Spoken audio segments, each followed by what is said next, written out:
Salut à tous et bienvenue dans ce résumé du match. Voilà, c'était un match qui opposait le Paris Saint-Germain à l'Olympique de Marseille. Ça se jouait au Stade Bollaert de Lens et c'était la finale du Trophée des Champions. Le Paris Saint-Germain s'est imposé 2-1, mais il y a des choses à dire sur ce match et on est là pour ça. Merci Amar d'être là avec nous dans ce résumé. Merci à toi. On a passé quand même un bon moment. On a passé un bon moment, tout à fait. Icardi a ouvert le score à la 39e, tout en fin de première mi-temps. Puis finalement, c'est Neymar qui a doublé la mise sur un penalty. Est-ce qu'il y avait penalty ou pas? On va en discuter. Et puis Payet a réduit le score à la 89e, ce qui nous a donné 5 minutes d'espoir en fin de match. Et bon, finalement, l'histoire a été écrite comme ça. C'est Paris qui a gagné ce match. Du coup, Amar, j'ai envie de te demander, on va faire comme d'habitude, mi-temps par mi-temps. À cette première mi-temps des Marseillais, t'en as pensé quoi? L'OM bien en place. Paris qui imposait quand même son rythme à lui. C'est lui qui décidait du rythme. Mais Marseille bien en place avec des fermetures de lignes. Par contre, il y a un petit défaut, mais face à Paris, tout le monde a ce défaut. Les intervalles ils sont grands ouverts. Ça crée des possibilités aux Parisiens. Avec Paredes, par exemple, sur la passe, sur la frappe du poteau de Icardi, sur la balle transversale. Oui. Donc il crée des intervalles, il crée des portes, quoi. Et ça, c'est très dangereux face à Paris. Et oui, moi je trouvais que ça ressemblait beaucoup, cette première mi-temps, en tout cas à beaucoup de nos matchs contre Paris, à savoir on est en place, on résiste, et puis à un moment on craque. C'était sur une ouverture de Di Maria pour Icardi qui met la tête, Mandanda qui repousse, mais il laisse échapper le ballon, et comme Icardi a suivi, sur le il coup, pousse le ballon. sur un plan tactique, on n'a pas craqué. C'est ça qui est bien. Sur un plan tactique, on n'a pas fait de faute technique, on n'a pas fait d'erreur de passe en retrait pour un joueur parisien, on n'a pas fait des boutades comme ça qu'on faisait On d'habitude. n'a pas fait une merde technique. On n'a pas fait de milieu. cagade, quoi, comme Ouais. on dit. On a été sérieux. Sincèrement, on a été sérieux. On a été bon. Et c'est dommage ce premier but. Mais bon, après, il y a le talent des joueurs de Paris qui fait un petit peu la différence. Le talent individuel. Et puis, on n'a pas craqué mentalement non plus. Et ça va nous donner l'occasion de parler de la deuxième mi-temps. Parce que on revient dans cette deuxième mi-temps. C'est compliqué. On est mené 1-0 contre Paris. Il va falloir produire un petit peu plus de jeu. Et c'est un peu ce qui s'est passé quand même. Oui, il s'est passé des choses intéressantes après pour Paris et pour Marseille aussi. Donc ça a donné un match à peu près agréable. Donc ça va, on a vu deux équipes se battre, on va dire. Ouais. Donc c'était un match assez équilibré, on va dire. Mais Paris imposait toujours son rythme. C'est Paris qui décidait d'accélérer ou pas. Et là, ça prouve qu'on est un cran en dessous, quoi.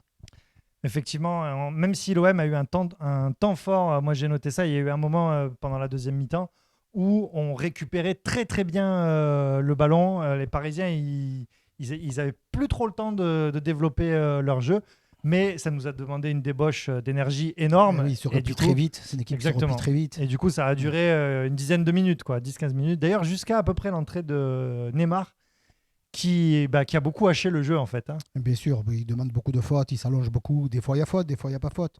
Mais il a toujours ce sentiment qu'on a l'impression qu'il triche. Même si des fois il triche pas, hein, peut-être qu'on fait faute sur lui. Mais il en fait tellement qu'il commence à être agaçant, quoi. Puis il y a eu ce penalty donc, pour le Paris Saint-Germain.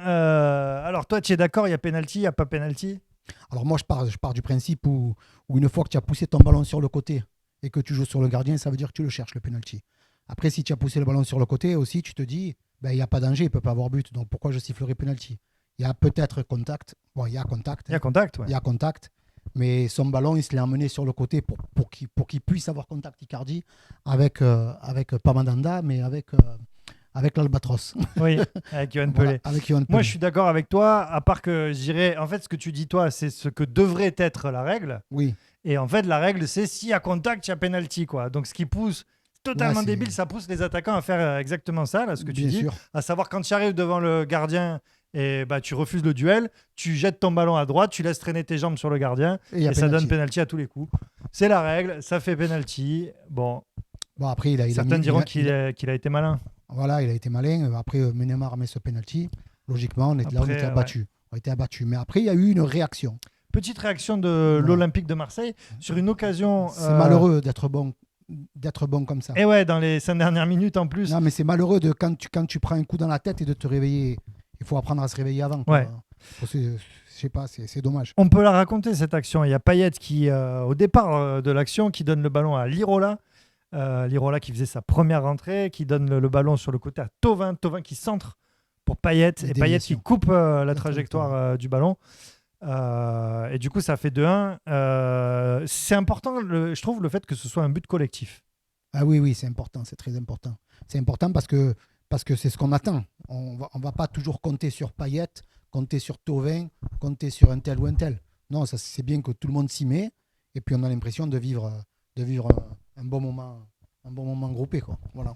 Et puis finalement 5 minutes pour espérer, et là on a vu quoi, 2 frappes et un avion descendu, Ouais, on n'a pas été et précis, ouais. il y a un autre ballon sur été... la Lune. Ouais. C'est finalement un peu à l'image de ce match, mais un peu, je trouve, de l'OM cette saison, à savoir qu'il y a un réel problème en attaque. Soit les joueurs, à l'image de Rongier aussi, qui a totalement manqué une frappe, qui a totalement dévissé une frappe. C'est un peu l'OM de cette saison, c'est-à-dire des joueurs qui font des erreurs dans le dernier geste, qui frappent pas bien et qui du coup ont peur, qui du coup des fois veulent pas frapper, qui plutôt que de frapper font des passes latérales ou en retrait quand ils sont devant les cages. C'est pas forcément qu'il manque le bon buteur, oui forcément il nous manque il nous manque un bon attaquant. Encore un, il en faut. C'est pas, je veux pas dénigrer Germain ni Benedetto, c'est de très bons attaquants, mais il en faudrait un autre pour compléter tout ça et faire quelque chose de plus cohérent. Parce que là, aujourd'hui, on a vu qu'on n'avait pas de pointe. Et quand tu joues avec des latéraux, ils ont fait leur match, Sakai et Nagatomo. Là où je dis ils ont fait leur match, c'est-à-dire ils ont apporté beaucoup de ballons offensifs. Ils ont mis beaucoup de ballons dans le carré. Et il n'y avait jamais personne pour les récupérer. C'était compliqué. Ouais. Où il y avait une seule personne pour le récupérer, c'est compliqué. Quand on voit Paris attaquer, quand il y a un centre, il y a 4-5 joueurs. Et nous, quand on attaque, on est 3 contre 4 ou 2 contre 3. C'est pas possible. Il faut un attaquant, mais quand on l'amène, il faut faire jouer d'autres attaquants à côté de lui et un vrai numéro 10 ou axer Payet, qu'il arrête de se mettre sur le côté. Enfin, c'est ce que je pense. Qui est pour toi la star du match? Pour moi, je vais dire Sakai. J'hésite avec Camara, mais Sakai, ça fait 2 matchs. Là. Le match dernier, il m'a plu. Et là, je l'ai trouvé, mais avec une énergie, une débauche assez impressionnante. Et pour moi, c'est lui qui a été l'homme du match. Il fait un très très gros match. Les défenseurs font un gros match. Alvaro, il fait un gros match. C'est cruel au final. On se prend 2 buts, mais tu dis même Nagatomo qu'on décrit souvent, et il fait pas un mauvais match. Quand tu perds, tu subis, donc c'est le plus. Voilà. Ouais, ils ont fait des gros matchs, les défenseurs, même les milieux. Là, il y a eu vraiment ce temps fort. Là, je disais à la récupération, où vraiment les milieux ont fait un bon match. Sanson a fait une bonne rentrée. Moi, ma star du match, je vais dire Thauvin. Voilà, il fait la passe décisive pour Payet. Il s'est battu tout le match, et j'ai senti quand j'ai vu Thauvin, je me suis dit, lui, il a envie, il a faim. Voilà, il a envie d'aller gagner ce match. Il a fait un bon match, ouais. Donc voilà, qui est pour toi le pébron du match? Sans hésiter, Radonjic, il m'a déçu. Il m'a déçu parce qu'il y avait tout pour lui là. Il y avait des espaces, il pouvait jouer de sa vitesse. Et il a toujours voulu tenter des dribbles et il n'en a pas réussi un. Et ça, c'est pour un attaquant de ne pas réussir un dribble. Il faut que tu te reconvertisses parce que c'est compliqué. Ouais, c'est fou, ce joueur, comme il est rapide, quoi. C'est Usain Bolt, quoi, rapide, mais nul au foot. Bon, non, ce sera mon pébron du match, moi aussi. Pas de classement à commenter ce soir, puisque c'était un trophée des champions, donc on peut dire. Voilà. C'est une finale. Paris est premier, Marseille deuxième au trophée des champions. Voilà. On est finaliste, on va dire. On est finaliste, exactement. Si tu devais donner une note en Aioli pour ce match? Je mettrais une bonne note. Je mettrais parce que je regarde sur l'ensemble du match et sur même la prestation de l'OM. Je mettrais 4 Aioli. Ouais. 4 Aioli quand même. Ouais. Ça, c'est vraiment une très très bonne note. Ouais. Je vais mettre un peu moins généreux que toi. Je vais mettre 3 Aioli. Mais c'est quand même 3 Aioli d'encouragement. Je me dis, tiens, peut-être que ce match, au-delà de la défaite qui est un peu anecdotique, parce que ça ne fait pas de points en championnat ni rien, mais je me dis, peut-être si ça se passe bien, c'était le premier match de Lirola, il fait un bon match. Payet et Thauvin, ça a bien marché. Je me dis, c'est peut-être le match du déclic jusqu'à la fin de la saison. Ce serait chouette. Ouais, parce que c'est sûr, un peu trop. Je pense que tu as raison, parce que c'est une équipe qui marche beaucoup à l'émotion, qui fonctionne psychologiquement, on va dire. Moi, je sais, avec une petite analyse, avec un peu de recul, depuis le match de Turpin, l'OM ne va pas bien. Difficile. Depuis ce match-là, on ne va pas bien. Ensuite, il y a eu la trêve.